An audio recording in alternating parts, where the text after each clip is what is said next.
Recimo te trte v vrečah imamo za žar, za meso peč, za ribo, potem so tukaj ene take malo večje trte, tudi starejše, so malo manjših pakiranih, da v bistvu dalmatinci vso ribo pečejo na trti. Je boljši okus. Vonj lepše diši in to je les.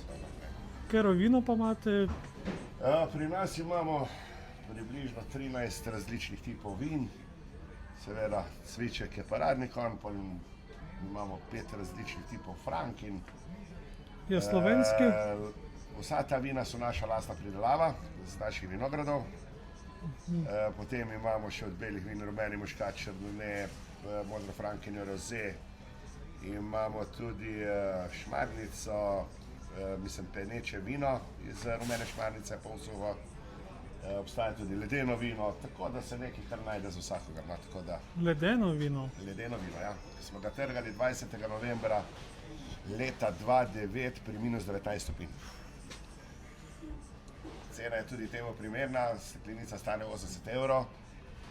Kaj je posebnost okusa? To je vino, ki v bistvu ne vsebuje vode in je predikatno vino.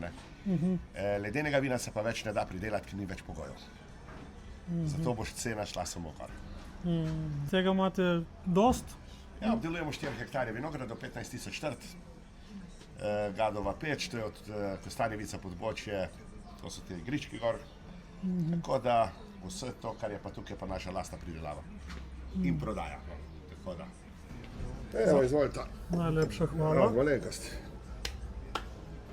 Sem slišal, da zdaj veliko vinorobov probavajo doseči čim manj alkohola v čim bolj starem vinu. Je to res? Jaz bom rekel tako, nižji kot so alkoholi, večja je sadnost vin. Recimo pri visokih alkoholih sadnost zgine, nimaš potem več, ni tako, ne diši lepo. Najlepše so tam recimo lepa sveža vina med 11 in 12 alkoholov. To se tudi najbolj pije. Obstaja tudi 14 recimo.